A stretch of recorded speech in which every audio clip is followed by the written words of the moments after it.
అక్కడి నుంచి మహాభారత్‌కి వాళ్ళ దగ్గర నుంచి పాచికల్లు అనే నాటకం ఆడి రాజ్యాన్ని లాక్కొని, ఆళ్ళకి 5 ఊర్లు ఇయ్యమంటే కూడా ఇవ్వకుండా, ఆ విధంగా తీసుకుంటారు.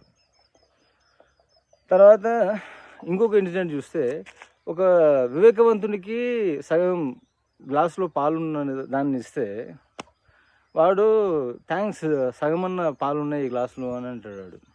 అదే మూర్ఖునికిస్తే కేవలం సగమే ఉన్నాయి దీంట్లో పాలు అని అంటాడు.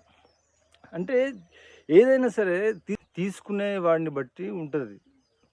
మనం ఎంత మంచోళ్ళమైనా మన యొక్క స్వభావం, మన మానసికంగా, మన యొక్క ఆలోచనలు గావచ్చు, మన యొక్క ఉద్దేశాలు గావచ్చు ఎంత మంచిగున్నా ఎదుటోళ్ళు వాళ్ళ యొక్క ప్రీవియస్ గత ఎక్స్‌పీరియన్స్‌ని బట్టి, వాళ్ళకు జరిగినటువంటి చేదు అనుభవాలను, ఆ సంఘటనలను దృష్టిలో ఉంచుకొనే ముందలకి మంచోళ్ళొచ్చినా గానీ కొన్నిసార్లు వాళ్ళను తృణీకరించడం అనేది జరుగుతుంటది. తర్వాత పశ్చాత్తాపపడి ఏడ్చి ప్రయోజనం లేదు. అందుకనే చూసేటప్పుడే, నిర్ణయం తీసుకునేటప్పుడే, వాళ్ళతోని వ్యవహారం చేసేటప్పుడే జ్ఞానాన్ని కలిగి ఉండి చేయాలి. పోయిన తర్వాత ఏడిస్తే లాభం లేదు ఏదైనా. అవకాశం గావచ్చు, వ్యక్తులు గావచ్చు, సంపద గావచ్చు, ఏదైనా సరే.